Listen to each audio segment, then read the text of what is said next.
I started working. I was working, I did a lot of work, some of it interesting and some of it not so, but always interesting, always trying to do the best. I did a movie called Penitentiary 2 that haunts me to this day. But I was, and I did a movie called, the big break came with a movie called Space Hunter. I auditioned for a television show called Ryan's 4. It was a TV series for ABC, and it was a doctor, part of a doctor. In fact, I think Donald Hayes might have been up for that part. Seemed like I remember hearing your name, but I wanted this part because I'd be a doctor on television, and that was like the coolest thing. I got to get this part. So I go in and audition, and I kill it. I just know I got it. And they said they really liked me, but Henry Winkler was one of the producers. He wasn't sure. So I had to go back again. So I go in and I really nailed it, and they said they really liked me. In the meantime, I went for this movie called Adventures in the Creep Zone by this Canadian John LaFleur, who was writing and producing and directing and shooting it in Canada. But it was like, Adventures in the Creep, I want Ryan's, I want this. So finally I go in and I'm ready, and I'm just gonna, and as I'm going in, Henry is leaving. So the one I had to convince, he wasn't even in the room. And then later on that day, I get a call saying that I didn't get Ryan's 4, and I was just really, because I wanted that so bad, And then they said, yeah, but you got Adventures in the Creep Zone. And I'm like, so I get the part, which is like Adventures in the Creep Zone in Canada, and so it means I had to be away from my son, so I'm a single dad at this point in LA.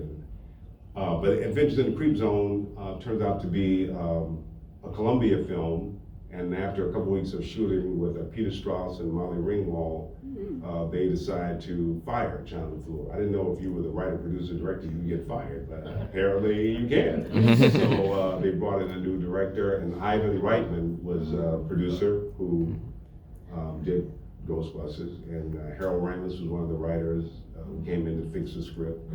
And so we did that movie. It was in 3D, but it didn't, over the years, it gained a cult following, and it did okay. But I said all that to say, so I worked with them on that film. It's the first time I got a chance to go to New York and do publicity and stay at a really nice hotel. They had a fireplace in there.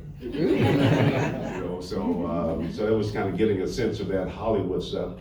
But almost a year later, I run into Ivan Reitman at Cedar-Sinai Hospital. And I get on an elevator and I see Ivan, and I say, hey, I'm riding down, And he said, yeah, I'm doing this movie with Billy and Danny.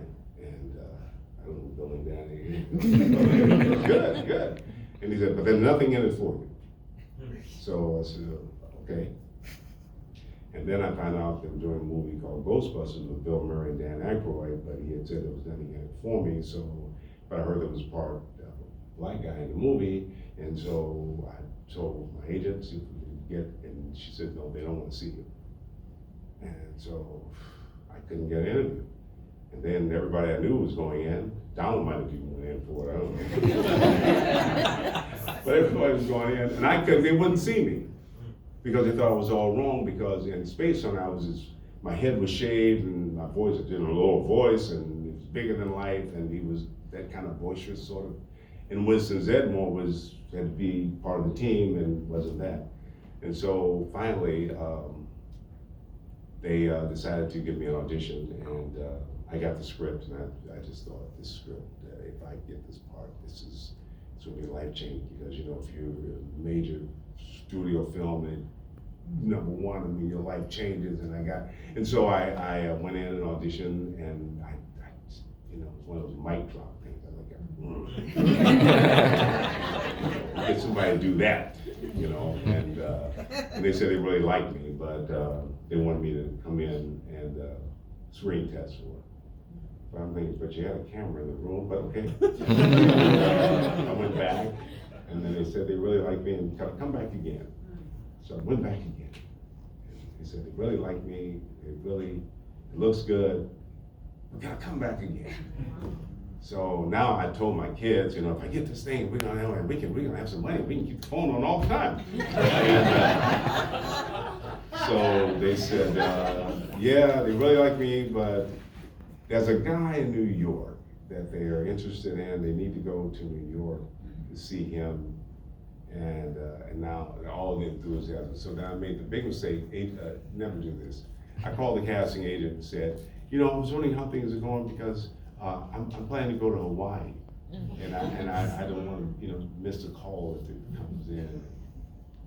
So when we got in negotiating, said, we know Ernie really wants, he's calling the casting director asking about it. So we don't really feel like we have to pay him any real money. So anyway, I got Ghostbusters, and so it was that kind of fun.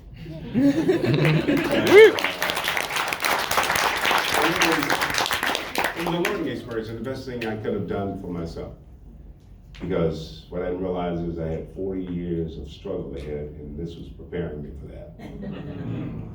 But I also found out why people have guards and gates and stuff, because people will know that you're in a big movie. They'll come to your house and say, "Oh my God, I see you once in Zipmore, and you really live here, huh?"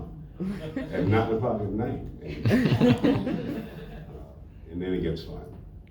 But I say, came to Hollywood to be rich and famous, but I realized with Ghostbusters, you can be poor and popular.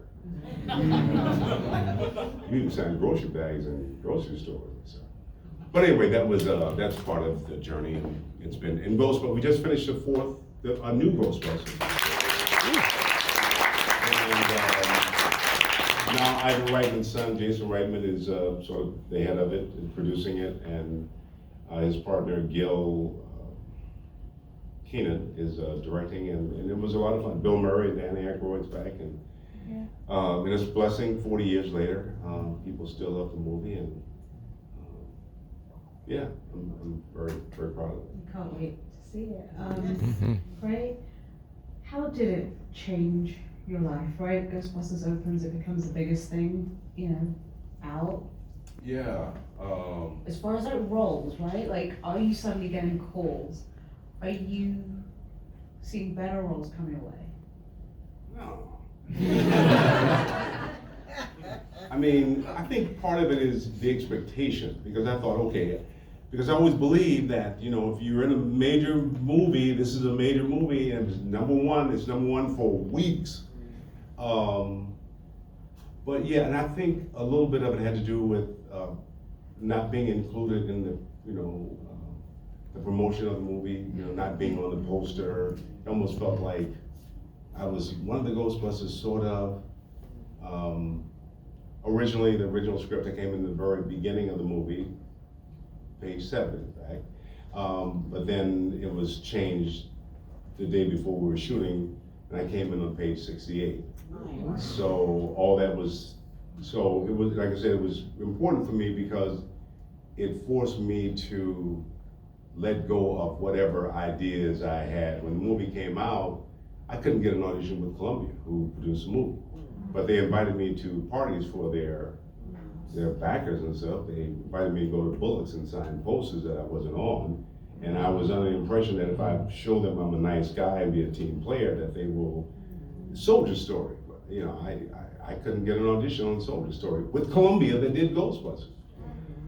But what it forces you to do is to go, okay, I got kids, let me look at this in the long range. I started doing commercials. I never did commercials before. I did voiceover stuff, did a couple voiceover series.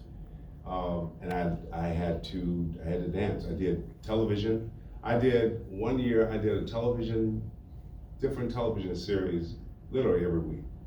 I mean, it's like, but it was different shows, and Bosom Buddies and Taxi and Little House on the Prairie and all those shows, because I couldn't get an audition for a film. It took me 3 years after Ghostbusters to land another movie. It was a movie called Weeds with Nick Nolte. So it wasn't quite what I expected. But I find that it's really taking the steps. Sometimes you get a big leap and something will move you forward. But if that doesn't happen, you just keep showing up.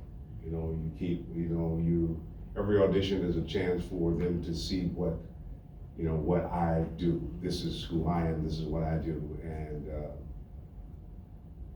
yeah, and otherwise it's, you're out of the game. And I had kids, so I couldn't afford to be out of the game. And I couldn't afford to say to my kids, this is America, you know, this is opportunity here, and you can't follow your dream, you can't make it. So it was important for me to demonstrate to them what was possible. So I had to show up, and I had to, yeah, it was.